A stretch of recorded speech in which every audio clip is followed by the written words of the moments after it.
Hello everyone, hello parents. আজকে আমাদের topic হচ্ছে অটিস্টিক বা এডিএইচডি বাচ্চারা হ্যান্ড ফ্ল্যাপিং কেন করে থাকে, এবং যদি আপনার বাচ্চা হ্যান্ড ফ্ল্যাপিং করে থাকে অনবরত, সেটা কন্টিনিউয়াসলি করছে, তো সেটা একটা প্রবলেম। সেটা থেকে বাচ্চাকে কিভাবে বের করে আনবেন, কি নিরাময়ের কি কি উপায় আছে, বা কিভাবে সেই প্রবলেমটা ঠিক হবে। তো অটিস্টিক বা এডিএইচডি বাচ্চাদের মধ্যে যে কটি সিমটম দেখা যায় সেগুলি হচ্ছে আই কন্ট্যাক্ট থাকে না বা পুয়ার আই কন্ট্যাক্ট থাকে, বাচ্চা আপনার কমেন্টস ফলো করবে না, নিজের মতো নিজে লস্ট থাকবে, নিজের কোনো একটা কিছু নিয়ে কোনো একটা কাজে এনগেজ আছে তো সেটাই করছে, আপনার কমেন্টস ফলো করছে না, আপনি কোনো কিছু বলছেন করতে বা আনতে সেটা শুনছে না।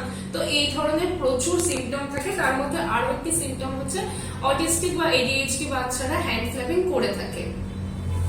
তো হ্যান্ড ফ্ল্যাপিং কি, বাচ্চা অনেক সময় নিজের এনার্জিকে রিলিজ করার জন্য বা হ্যাপি মুমেন্টে বাচ্চা যখন থাকে, কোনো একটা কিছুতে খুব হ্যাপি হয়েছে বা কোনো একটা জায়গায় গেছে, সে খুব হ্যাপি মুডে আছে, তখন হ্যান্ড ফ্ল্যাপ করে থাকে। বা তার সাথে কখনো কেউ খারাপ বিহেভ করেছে, সে কোনো কিছু নিয়ে এক্সাইটেড আছে বা রেগে আছে, সেক্ষেত্রেও হ্যান্ড ফ্ল্যাপ করে থাকে। মেনলি বলতে গেলে বাচ্চা তার এনার্জিটাকে রিলিজ করে এইভাবে। অনেক সময় বাচ্চা তার এক্সপ্রেশনকে শো করতে পারে না, পেরেন্টস এর কাছে হোক বা সামনের মানুষ যার সাথে সে কমফোর্টেবল হোক না হোক, সে তার এনার্জি শো করতে পারছে না যে সে কি ভাবছে, কি করতে চাইছে। তো অনেক সময় সেই বাচ্চা হ্যান্ড ফ্ল্যাপ এই কারণেও করে থাকে। এছাড়াও বাচ্চাদের মধ্যে, এই ধরনের বাচ্চাদের মধ্যে অনেক সেন্সরি ইস্যুস থাকে, যে কারণে তারা হ্যান্ড ফ্ল্যাপ করে থাকে। তো আজকে আমরা ডিসকাস করবো যে এই হ্যান্ড ফ্ল্যাপ যদি আপনার বাচ্চা করে থাকে, তো সেইখান থেকে বাচ্চাকে কিভাবে বের করে আনবেন, কি কি উপায় আছে বা কি থেরাপি দরকার বা কি কি করা উচিত। তো প্রথম কথা, বাচ্চা অনেক বেশি হাইপার হয়, হাইপার অ্যাক্টিভ বাচ্চাদের মধ্যে এই হ্যান্ড ফ্ল্যাপিং ব্যাপারটা অনেক বেশি করে থাকে। তো এই ধরনের হাইপার অ্যাক্টিভ বাচ্চাদেরকে এক্সারসাইজ করানো খুব বেশি দরকার। অন্তত দিনে 3 to 4 টাইমস ফুল বডি এক্সারসাইজের অনেক বেশি নিড থাকে। এছাড়াও হ্যান্ড ফ্ল্যাপিং এর জন্য আলাদা করে হ্যান্ড এক্সারসাইজের দরকার আছে।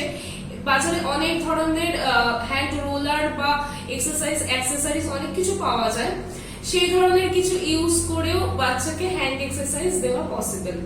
এছাড়া বাচ্চা যদি অনেক বেশি হ্যান্ড ফ্ল্যাপিং করে থাকে, তো সেক্ষেত্রে বাচ্চার হাতটা প্লেন করে অর্থাৎ স্ট্রেট করে বাচ্চাকে সিটিং দিয়ে তার হিপের তলায় হাতটা রেখে অনেকক্ষণ যদি সিটিং দেওয়া হয়, তো হ্যান্ড ফ্ল্যাপিং এর টেন্ডেন্সিটা আস্তে আস্তে কমতে থাকে। এছাড়াও বাচ্চা যদি হ্যান্ড ফ্ল্যাপিং আরো বেশি করে থাকে বা এতেও কিছু হচ্ছে না, সেরকম কোনো কন্ডিশন থাকে, তো বাচ্চার হাত স্কুইজ করে অনেকটা এইরকম ভাবে নিয়ে কোনো কিছুর মধ্যে এনগেজ রাখতে হবে, এবং বাচ্চাকে সামনে বসিয়ে তার ফেভারিট কোনো রাইমস হতে পারে বা কোনো এবিসিডি, বাচ্চা যে যেটাতে মানে ইন্টারেস্টেড সেই বাচ্চার সাথে সেইটা যদি অনবরত করা হয়, তাহলে তার মাইন্ডটা ডিস্ট্রাক্টেড থাকে এবং সে হ্যান্ড ফ্ল্যাপিং অনেকটা কম করে থাকে। এইভাবে কন্টিনিউয়াসলি সেটা মানে ডেইলি বেসিকে প্র্যাকটিস করতে হবে। এটা ওয়ান ডে টাস্ক নয় যে আপনি আজ করছেন কাল করছেন, থার্ড দিনের দিন থেকে প্রবলেমটা ঠিক হয়ে যাচ্ছে, এটা একদমই নয়। এটা ডেইলি একটা প্র্যাকটিসের মধ্যে এই মানে এক্সারসাইজ হোক বা এই প্র্যাকটিস গুলোকে রাখতে হবে।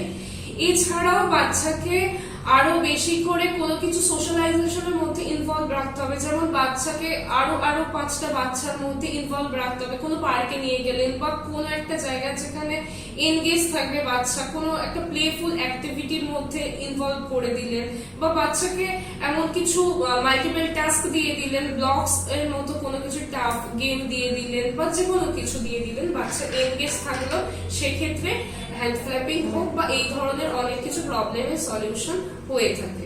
তো এছাড়াও যদি আপনার আরো কোনো জিজ্ঞাসা থাকে বা এই প্রবলেমের আরো কোনো সমাধান আপনি চেয়ে থাকেন, তো আমাদের therapy centre Ayush speech and hearing clinic যোগাযোগ করতে পারেন। Thank you.